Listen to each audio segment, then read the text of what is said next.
Beth is all new CBS next Thursday at 10/9 Central. New FBI, Tuesday 8/7 Central on CBS and streaming on Paramount Plus. Skies will be partly clouded for tonight. Far cry from what happened yesterday. A little snow in the forecast for tomorrow. I'll have complete weather details coming up. Good evening, everyone. I'm Kevin Hodge. Tonight on your WZMQ 19 News, President Trump decides to postpone some of the tariffs he's putting forth on America's biggest trading partners. Plus, we'll have the details as Michigan lawmakers begin to work on the state budget for 2026. We'll go over some of the key funding already being confirmed. And we'll tell you how businesses in Marquette had to respond to all the snow that's been falling. Your 19 News at 11 starts now. From the UP, this is WZMQ 19 News at 11.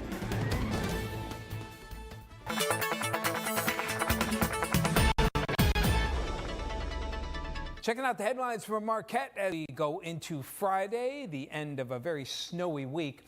We'll see some snow showers develop, some in the morning, a little better chance for the afternoon, and could get an inch or two of snow here in the Marquette area by the end of the day as temperatures approach that 30-degree mark. A decent wind, kind of chilly out there before the temperatures will be falling off after sunset. And other light snow around the area, but most of it will be confined to the Houghton to Munising border there over the next day on Friday and into Friday evening. More on the rest of the forecast later in the show. Kevin? Thank you, Tom. And President Trump postponed 25% tariffs on many imports from Mexico and some imports from Canada for a month amid fears of the economic fallout from a growing trade war. Erica Brown has more details from the White House. Facing growing concerns about the impact on the economy, President Trump granted more temporary exemptions to his 25% tax on imports from Canada and Mexico. For 1 month, goods covered by the U.S.-Mexico-Canada trade agreement will not be subject to the tariffs. The president gave that same exemption to auto imports from both countries Wednesday. It's just a modification short term because I didn't want to hurt the American. It would have hurt the American car companies. Canada responded to the tariff pause, saying it will not go ahead with the second wave of retaliatory tariffs on $125 billion worth of U.S. products until April 2nd. Doug Ford, the premier of the province of Ontario, expressed doubts about Trump's decision to reverse course for now. He said that before, and he switched his mind a few days later or a week later. So once I touch a stove and I get burnt once, I don't touch that stove again. He needs to drop all tariffs. The president is also pushing ahead with slashing the size of the government. Cabinet secretaries met with Elon Musk Thursday to talk about the massive cuts by the Department of Government Efficiency. We're going to be watching them, and Elon and the group are going to be watching them. And if they can cut, it's better. And if they don't cut, then Elon will do the cutting. A new report says more than 62,000 U.S. government jobs were cut in February, driven largely by the Department of Government Efficiency Commission. CBS News has learned DOGE cuts have affected at least 18 federal departments and agencies. If President Trump doesn't drop the tariffs for good, Ontario's provincial leader says he will slap a 25% tariff on electricity it sends to Minnesota, Michigan, and New York starting on Monday. Now to a solemn ceremony in Washington honoring U.S. hostages and Americans being wrongfully detained abroad. Former Israeli hostages, detainees, and their families were in attendance for a special flag-raising ceremony today at the State Department. FBI Director Kash Patel delivered remarks and pledged his agency will work with the intelligence community to bring home all Americans detained or held hostage in foreign countries. Just imagine if one of yours was taken. What would you do, and what would you expect of the United States government to do to return them to you? And the simple answer from this administration, from President Trump, from Secretary Rubio, is we will do everything. This is a top priority. President Trump issued what he called a last warning to Hamas this week to release all remaining hostages held in Gaza or face death. A spokesperson for the designated terrorist group says the threats, quote, encourage Israel to disregard terms of the current ceasefire agreement. At the state capitol, Michigan representatives are heading into March with a game plan to build the 2026 budget. House Republicans are looking to approve $20 billion in school and public safety funding early. Our Michigan Capitol correspondent Sophia Murphy has more on how state Republicans are hoping to budget differently this year.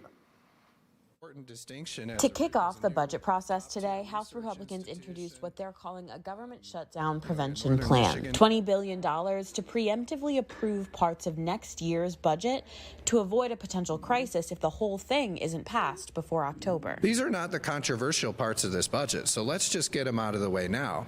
And then let's focus on something that we really should all agree on is finding efficiency in state government. Republicans introduced the bills after facing criticism for their budget plans.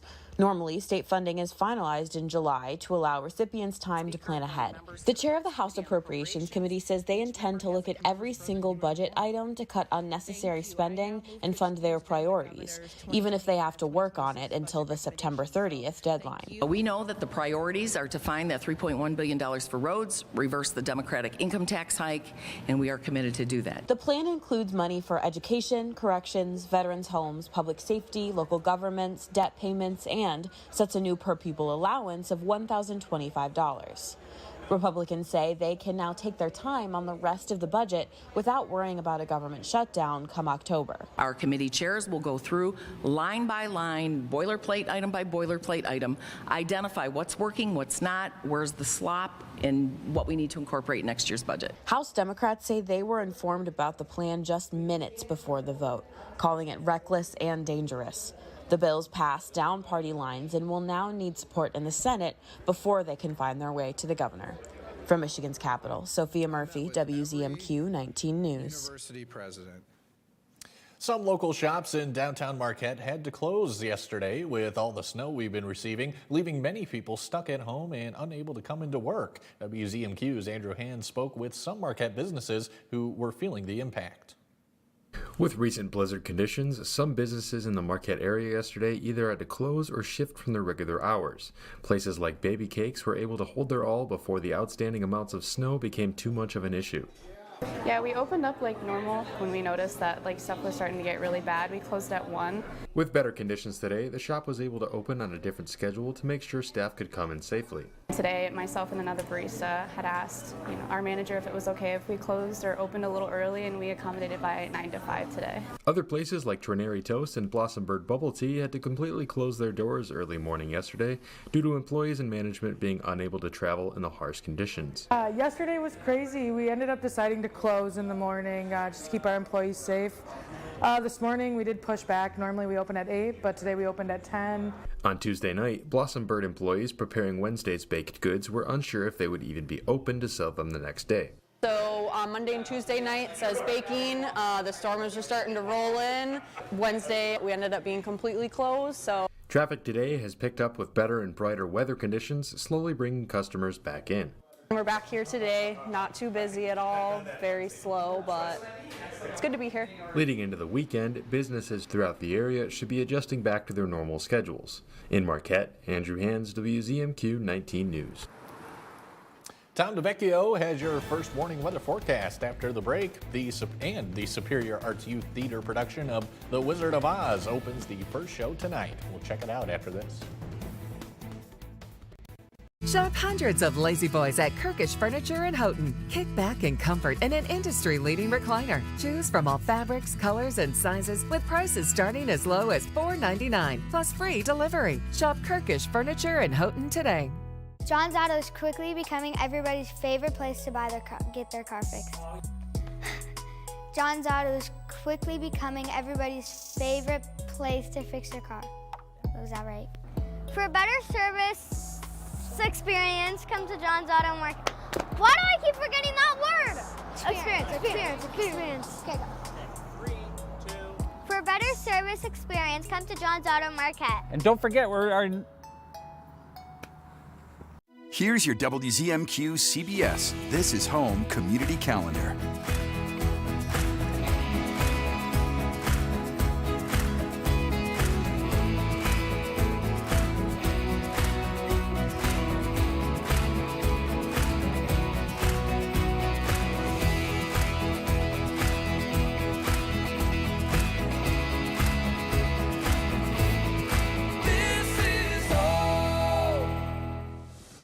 Icy Hot Pro Massaging Balm. Easy to grip and massage and the power of 2 max strength pain relievers. Ice works fast, heat makes it last. Icy Hot Pro Massaging Balm. Is that our luggage rack? Fix that thing. Gorilla Tape. Of course. Double thick adhesive for a hold that lasts. For the toughest jobs on planet Earth. And for a clear fix, try Crystal Clear Gorilla Tape.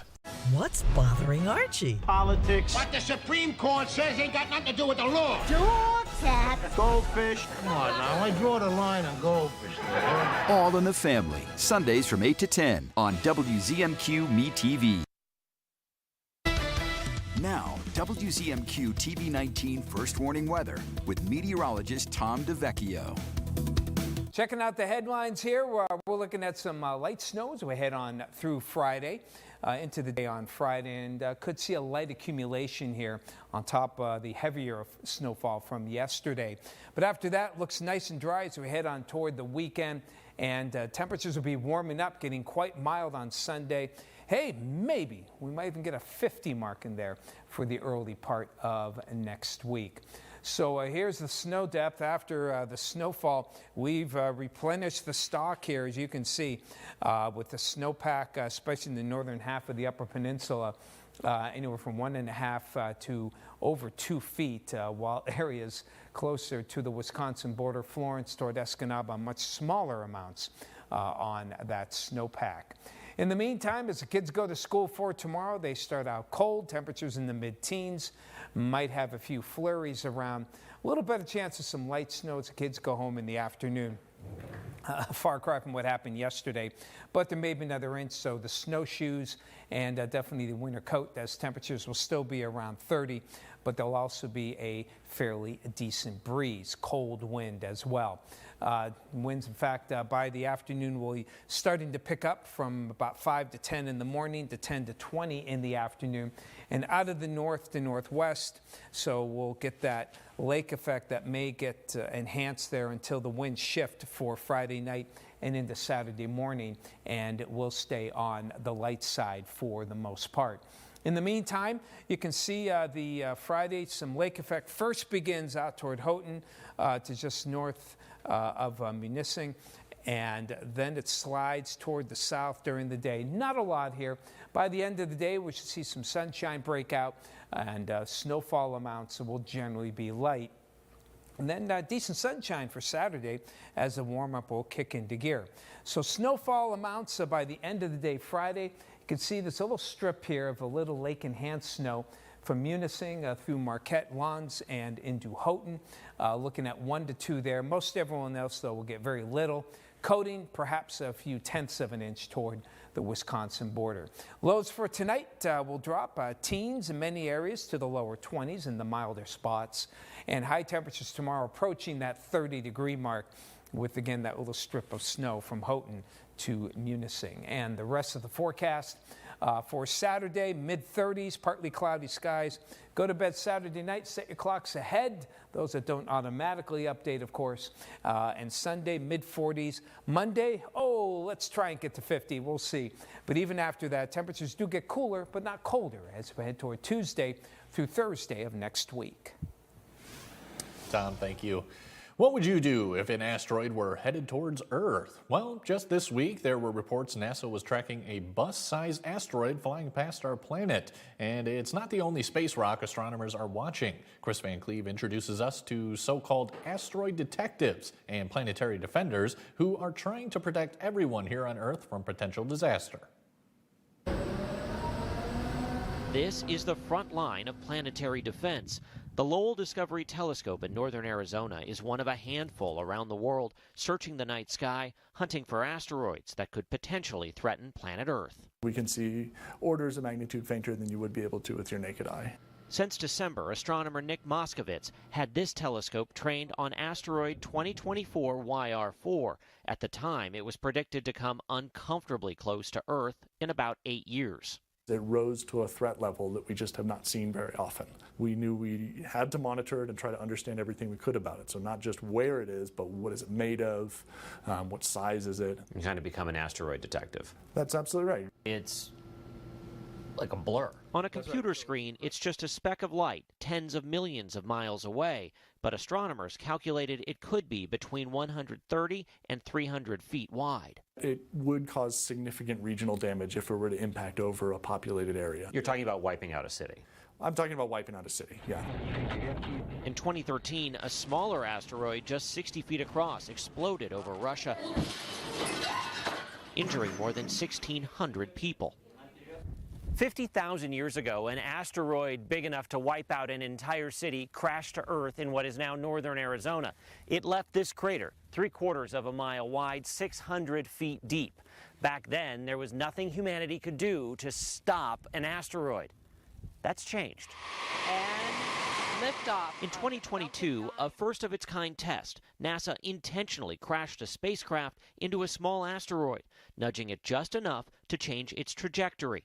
NASA's acting planetary defense officer, Kelly Fast. It's the only natural disaster that we could potentially prevent. And if you were to find an impact threat to Earth, well enough advance, then you wouldn't have to deflect it much for it to be able to miss the Earth in the future. 2024 YR4 won't need to be deflected. It's now expected to miss Earth, but astronomers believe 14,000 undiscovered asteroids large enough to cause damage could still be out there.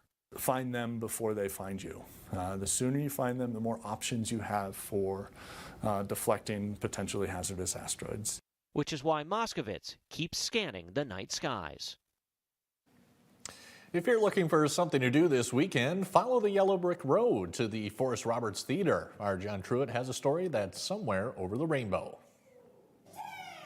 The Superior Arts Youth Theater, in partnership with the Wildcat Performing Arts Academy, are presenting The Wizard of Oz, a timeless classic loved by all. The cast is made up of younger actors, none over 18 years old. Scarecrow Lucas Barron sees it as a theater staple. As a musical, and I've always wanted to do Wizard of Oz, so I'm really glad I got to do that. Barron believes theater is important to any community. Theater it brings people together, whether you're in the cast, the crew, or watching the show. It creates connections and relationships. Nate Wood, who plays the lion, explains the importance of getting their lines right. Every line has a meaning, and every line's important. It could be a cue for the music. It could be a cue for the crew backstage. It could be a various amount of meanings behind that line. Nate believes this is a special cast. I was taken aback by the amount of talent that we have and that we had and have in this show. I was beyond gracious to be offered the role of the lion. Director of the show, Jackie Wiles, believes this production is pretty close to the original. And our script that we actually are using for this show is like the closest thing to the movie, with some differences here and there. The Wizard of Oz will be taking the stage at the Forrest Roberts Theater through Sunday. In Marquette, John Truitt, WZMQ 19 News. For showtimes and ticket information, visit our website, WZMQ19.com. Mike Ludlam has your high school playoff highlights when we come back. He starts with Kingsford taking on Ludington in a regional final. We'll be right back. Imagine yourself in a new Toyota. Hey, there he is. Let's do this. You ready? Yeah!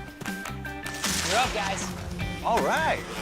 Save on the adventurous best-selling RAV4 with 4.99 APR financing, or lease a gas-powered RAV4 LE for $339 a month with 2 years no-cost maintenance. Go from dreaming it to driving it today. Yeah. Come on! Toyota, let's go places. I thought it was just a rash, but it had a bullseye ring around it. My doctor said it was a tick bite. Luckily, we caught it early. Ticks found in tall grass around your home can spread Lyme disease and other illnesses, which can lead to chronic health issues.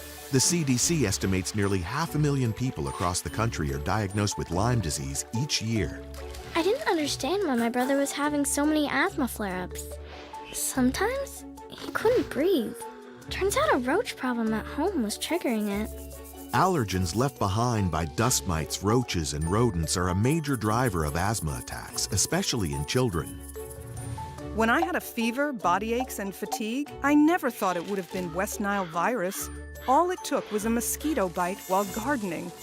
Mosquitoes spread West Nile virus and many other diseases, and they can breed in standing water around your home. Protect your family from pests. Get the facts at pestworld.org.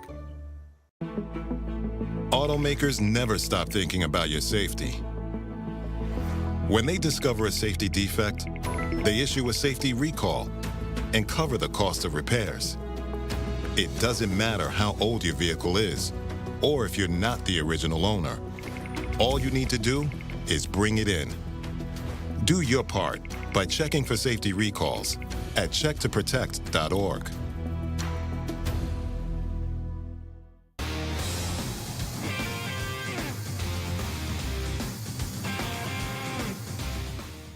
Good evening, everyone. The Kingsford Flivvers face a familiar opponent in the Boys Division II Regional Basketball Final. The Flivvers defeated Ludington last season, and Ben Olson's club gets the Orioles again.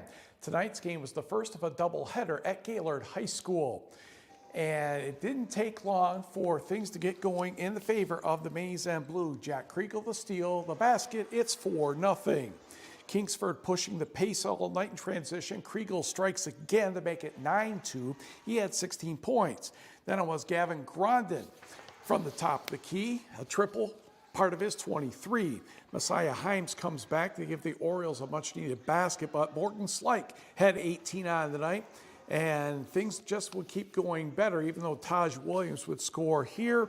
Owen Olkinen will get a basket next. Flivvers win 75-35. 21-3 are the Maize and Blue, facing Freeland next Tuesday in a quarterfinal at Big Rapids. Freeland ousted Portland 69-49. Second half of the doubleheader, Division I, Flint, Carman, Ainsworth, and Marquette. We'll start this one in the first quarter. Jackson Jermu will get the ball over to Kyler Sager. Moves toward the baseline, flips that one up and in, plus the foul. Sentinels up 3-0. Jermu connects with Sager again, and this one's going to be good for 3, and Marquette has a 6-2 lead. Jacob McPhee will get the ball to Henry Wood. He will turn it over to Parker Saunders. Fresh off the bench, he knocks this one down. Sentinels up 9-6, but Marquette did not score in the last 3:15 of the first quarter. And Marquette had trouble with Carman Ainsworth's defense, not knowing where to pass the ball all the time. Off the turnover, Marquin Deuce Weston the second hits Kendreas White for the layup. 33-19 at the half. Fourth quarter, though, here comes Marquette.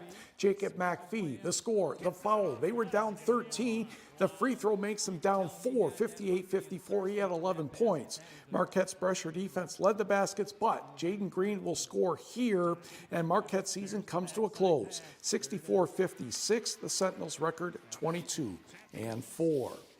Division III at Sault Ste. Marie, more Blue Devil gyms, Glen Lake and Westwood. And if I told you Ethan Marta did not score in the first quarter, you would think Westwood would have been in trouble, right?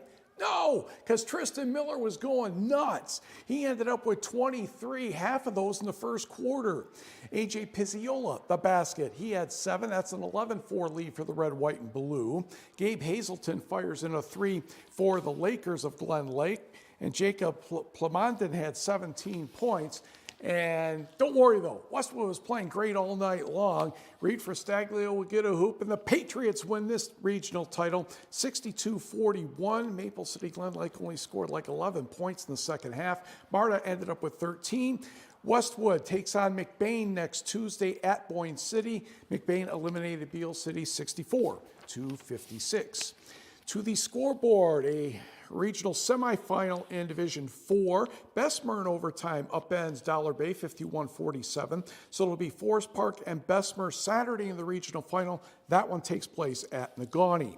Also in Division 4, no problem for Pickford, 68-46, winning that regional over Harbor Light Christian. So the Panthers will wait for the winner of the game between Forest Park and Bessemer. Girls hoops now, certainly Division 3. Here we go, semifinal district, Ishpeming at Westwood. First quarter, Janessa Eagle doing Janessa Eagle kinds of things. She hits the game's first basket, makes it 2-0. After a few free throws, Eagle heads up court. Another behind-the-back dribble gives her some space. She finds Maya Hemmer for the hoop. 7-0 Hematites, timeout Patriots.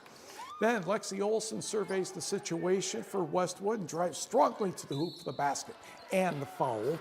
And Westwood within 7-3. Patriots set up a press, and Maya Hemmer says, zing! The pass to Peyton Cockgery. She fools the cameraman by shooting that one, and Ishpeming has a 6-point lead at 9-3. Off a hematite's miss, Lexi Olson takes control down the sideline. Solid bounce pass to Lynn Magnuson for the layup. Patriots closed within 11-10, but Ishpeming led 16-11 after one, and they would keep expanding. Lainey Corpy, Maya Hemmer, 2 off the window. Isabel Martin scores next for Westwood, but Ishpeming led by 7 at the half and went on to win 57-40. Now, who will Ishpeming play in that district final? Well, let's go up north to Calumet, where the Copper Kings were taking on Jeffers. First quarter, Jackie Keelan finds Kiersey Johnson behind the 3-point line, and swish, that one goes. 3-0 Copper Kings. Jeffers kept its possession going with an offensive rebound, then Montana Hainanen to Lainey Osceola. She ties the score with that triple. The home team regains the advantage again. Allison Bajorn, Bailey Strom underneath, and it's 5-3, blue and gray. Jets not slowing down. Taylor Hainanen sees Maya Nordstrom, and Nordstrom finds Hainanen breaking through the lane to tie the score at 5. Off the Copper Kings inbound play involving a couple screens, it's Bajorn to Kiersey Johnson, 9-5 blue and gray, and Calumet goes on to win this semifinal 44-33. So Calumet will host Ishpeming in that district final tomorrow. To the scoreboard, also in Division 3, Iron Mountain over Bark River Harris, 57-39. Menominee 5 better than Gwin, so Iron Mountain visits Menominee tomorrow. In Division 2, Negaunee pulls away in the second half to defeat Escanaba 53-33.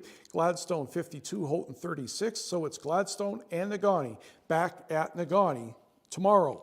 Over in Division 4, Trout Creek cruises past Bessemer, and it was Ontonagon upending Wakefield Marinisco, so it's ETC and the Gladiators at Wakefield tomorrow. Also in D4, Hancock ends Baraga season 49-37. Miley Londo had 31 points for Lance in the victory over Lakeland and Hubble, so it will be Hancock and Lance, and that will take place in Lance. Also, Norway wins by 11 over Forest Park. North Dickinson 63-47 over Stevenson. That district final will be at Suburban Felch. And Big Bay Denac will take on Munising in a district final tomorrow. Mustangs easy, Black Bears by 24. Bay College hoops ever so quickly in the regional semifinal down in Flint, taking on Ancilla Chargers. They're from Indiana. Early on, Nick Williams kept the Norse in the game. He scored 14 in the first half, and Bay had a 1-point lead at the half, 30-29. But it was all Chargers in the second half. Jordan Woods is their star player. He had 22. And Ancilla wins this one 83-69. Bay ends the season 24-6. But the Bay women play tomorrow, and we will be right back. 19 News is brought to you by Kirkish Furniture. The Jennifer Hudson Show celebrates Women's History Month with women who inspire. The incredible Nicole Avants. I want to live my thank you to everybody who came before me. That's the payback. Plus strategies for better sleep. Sleep is one of the most untapped competitive advantages that all of us overlook. The Jennifer Hudson Show, tomorrow at 5 on WZMQ TV CBS, followed by 19 News at 6. This is a powerful place. In this chamber, decisions are made every day, decisions that impact your life, your friends, family, and neighbors. Your life can be changed by what happens here. I'm 19 News' Michigan Capitol correspondent Sophia Murphy. I report to you, tracking votes, new laws, and policies that change lives in the Upper Peninsula. The only place to see what's happening in Lansing is right here. Sophia Murphy reports, only on WZMQ 19 News. Direct. Don't you ever look up at the sky and roll your eyes. You hear me? Yes. Realistic. I will maybe have a tendency to spend too much and won't be able to pay your rent. He holds the line. I resent it, and I resent you for doing it. Mathis Court is in session. Weekdays on WZMQ CBS. Tonight's sports is brought to you by the Window Store. The Window Store Home Improvement Center is your clear choice for quality products and expert installation. We have a thorough and seamless process, start to finish. From the moment you meet our friendly staff, you'll be amazed by their attention to detail. Our team of experienced professionals take pride in their work, and with our 2-year warranty on all installations, you'll have peace of mind knowing your investment is protected. Plus, we service the entire Upper Peninsula. Your clear choice is the Window Store.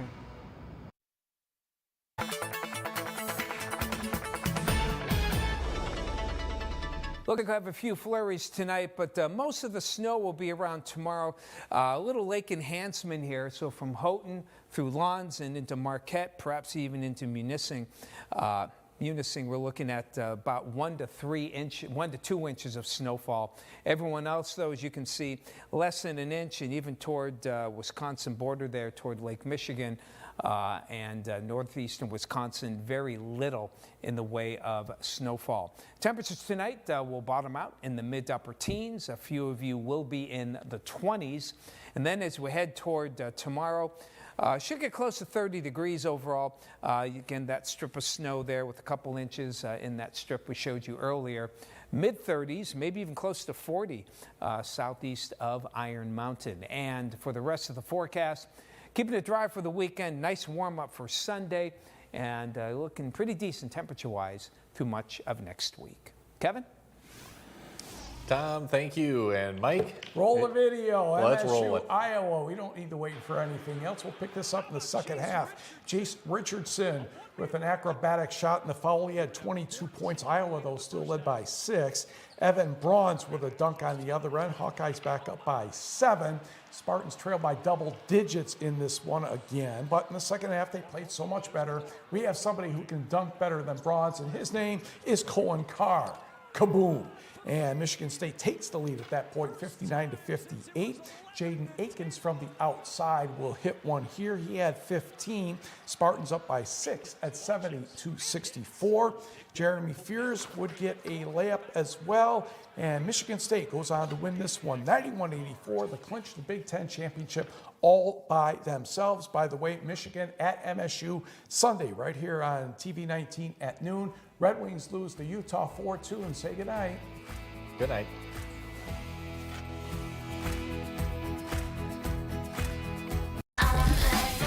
Instant games from the Michigan Lottery. With dozens of games to choose from and millions of dollars in prizes, it's instant fun for everyone. Play $6 million Wealth with 40 second chance prizes of $50 grand.